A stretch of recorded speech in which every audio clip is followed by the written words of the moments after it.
What happens when reckless energy meets quiet patience? These bikers were about to learn the hard way. It was a cool Saturday evening in a quiet park on the outskirts of Fairfield, Connecticut.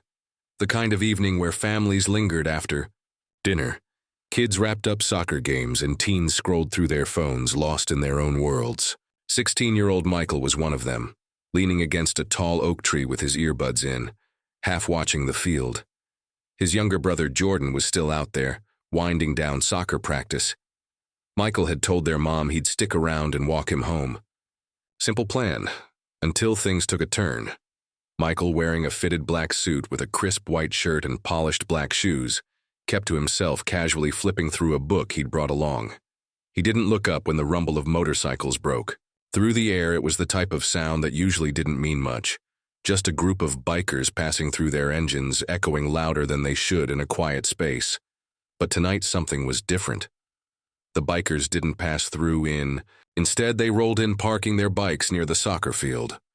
5 of them, dressed in leather jackets and dark jeans, stood out in sharp contrast to the families gathered around.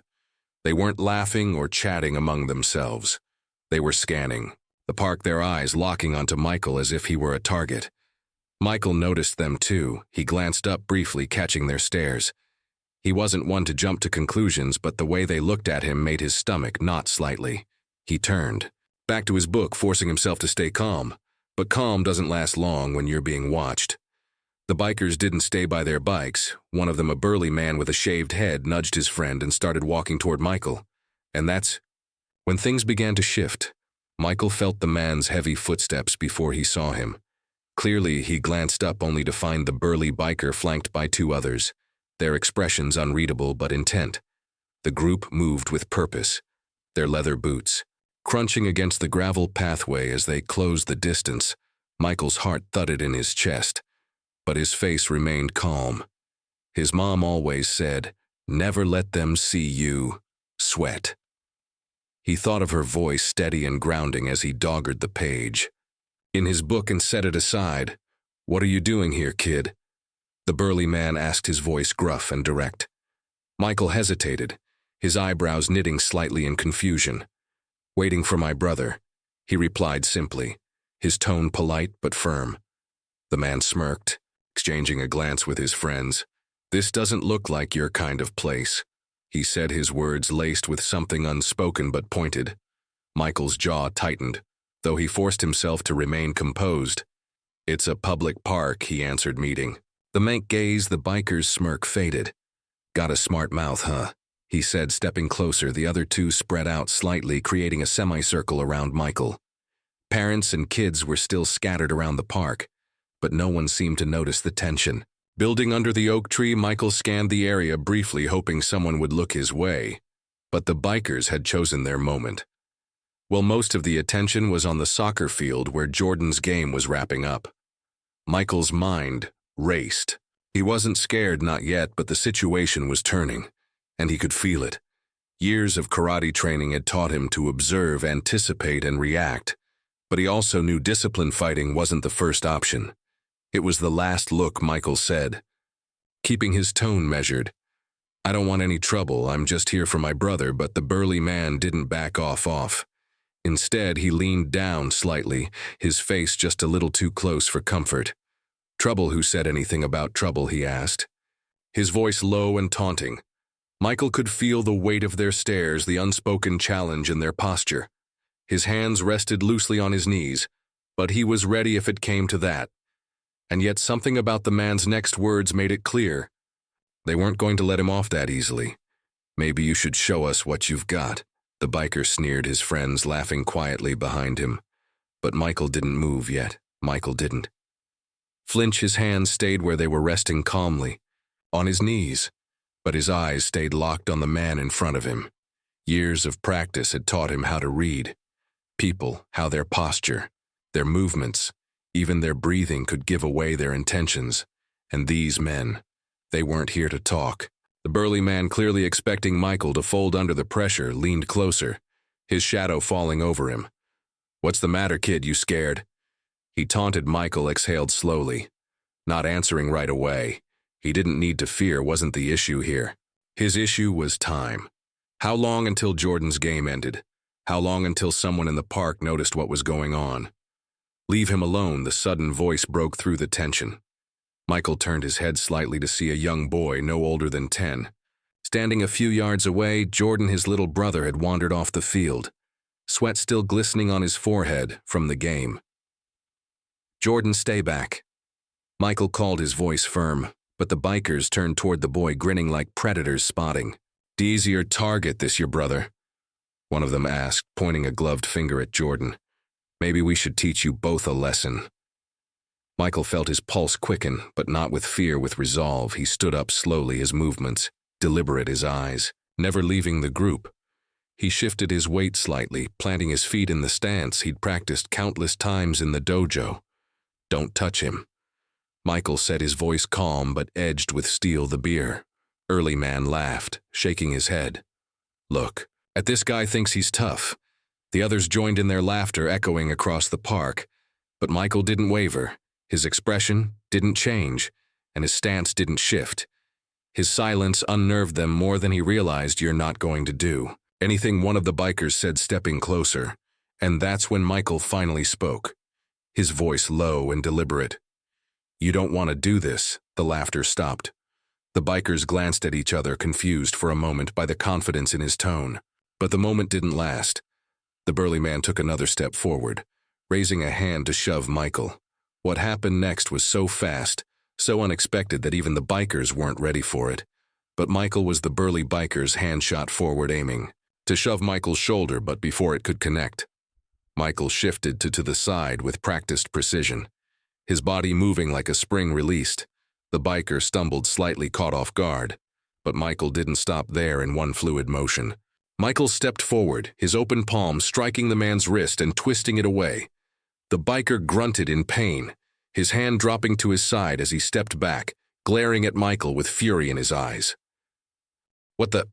the man started, but before he could finish, Michael spoke. "I warned you."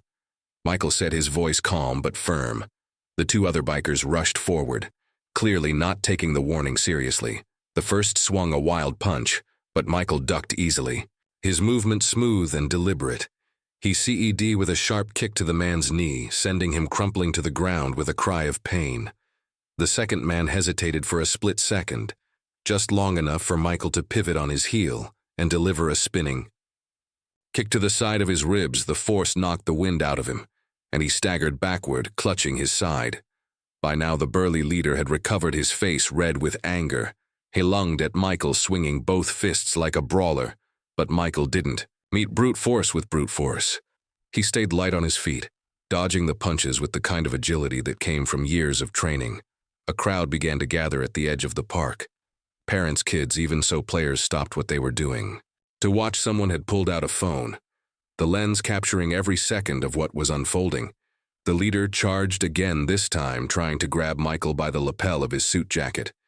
But Michael moved faster, twisting out of his grip and delivering a precise strike to the man's solar plexus.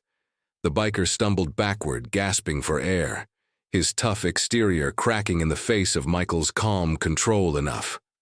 "Enough," Michael said, his voice loud enough to echo across the park. His stance remained strong, but his expression showed no malice, only resolve. "I don't want to hurt you." Walk away for a moment. It seemed like the bikers might listen. The leader wheezed, holding his chest as he glared at Michael. The two others were still on the ground, one clutching his knee and the other his ribs. The tension in the air was thick, but Michael didn't flinch. "Let's go," the leader finally growled, waving at his friends to follow. They limped back to their bikes, muttering curses under their breath as they started their engines. But just as they began to pull away, the leader turned back, pointing a finger at Michael. "This ain't over, kid," he spat before roaring off with his crew.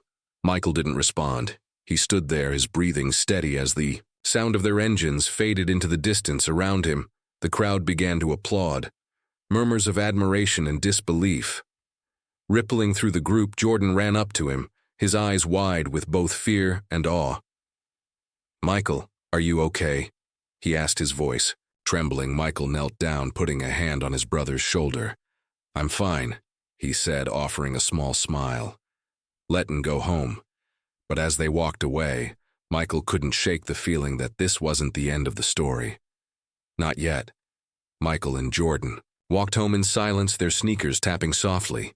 Against the sidewalk, Jordan kept sneaking glances at his older brother, his expression a mix of awe and worry. Finally, he couldn't hold it in any longer. Michael Jordan said, his voice barely above, a whisper.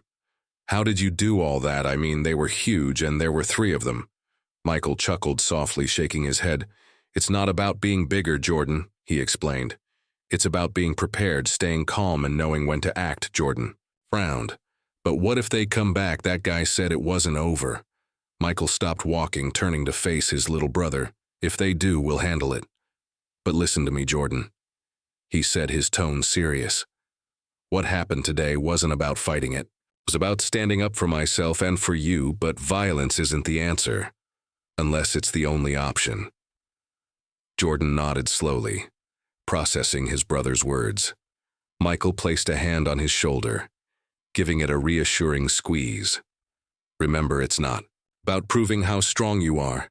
It's about knowing your worth and refusing to let anyone take that away from you." When they got home, their mom was waiting on the porch, her arms crossed and a concerned look on her face. "You're late," she said, her voice tinged with worry. Michael hesitated, glancing at Jordan, who stayed quiet. "Something happened at the park." Michael admitted, choosing his words carefully. He didn't want to worry her more than necessary, but he also believed in honesty. As he recounted the story, their expression shifted from fear to pride. She listened intently, her lips pressed into a thin line, but her eyes glistened with emotion. "Michael," she said when he finished, "I'm proud of you for protecting your brother and yourself. But promise me one thing, don't ever take risks like that unless you have no other choice." "I promise," Michael replied, and he meant it that night. As Michael lay in bed, he replayed the events in his mind. He thought about the bikers' aggression, the crowd's reaction, and the lingering words of the leader. "This ain't over, kid." But Michael wasn't afraid. He'd learned long ago that fear only had power if you let it. Instead, he felt a quiet sense of purpose. The world wasn't always fair, but moments like this proved that courage and discipline could make a difference. And somewhere deep down, he knew this experience wasn't just a test of his skills. It was a reminder that standing up against wrongs, no matter how daunting, was always worth it. Michael's story is a powerful example of resilience, preparation, and knowing when to take a stand. His calm confidence in the face of adversity teaches us that true strength isn't about size or intimidation. It's about knowing your worth and acting with integrity. If this story moved you, take a moment to reflect on how you can stand up for yourself or others in difficult situations. And remember, courage isn't about not being afraid. It's about doing the right thing, even when fear is present. Don't forget to like this video, share it with someone who needs a reminder of their inner strength, and subscribe to our channel for more inspiring stories like this, because sometimes the quietest voices have the strongest impact.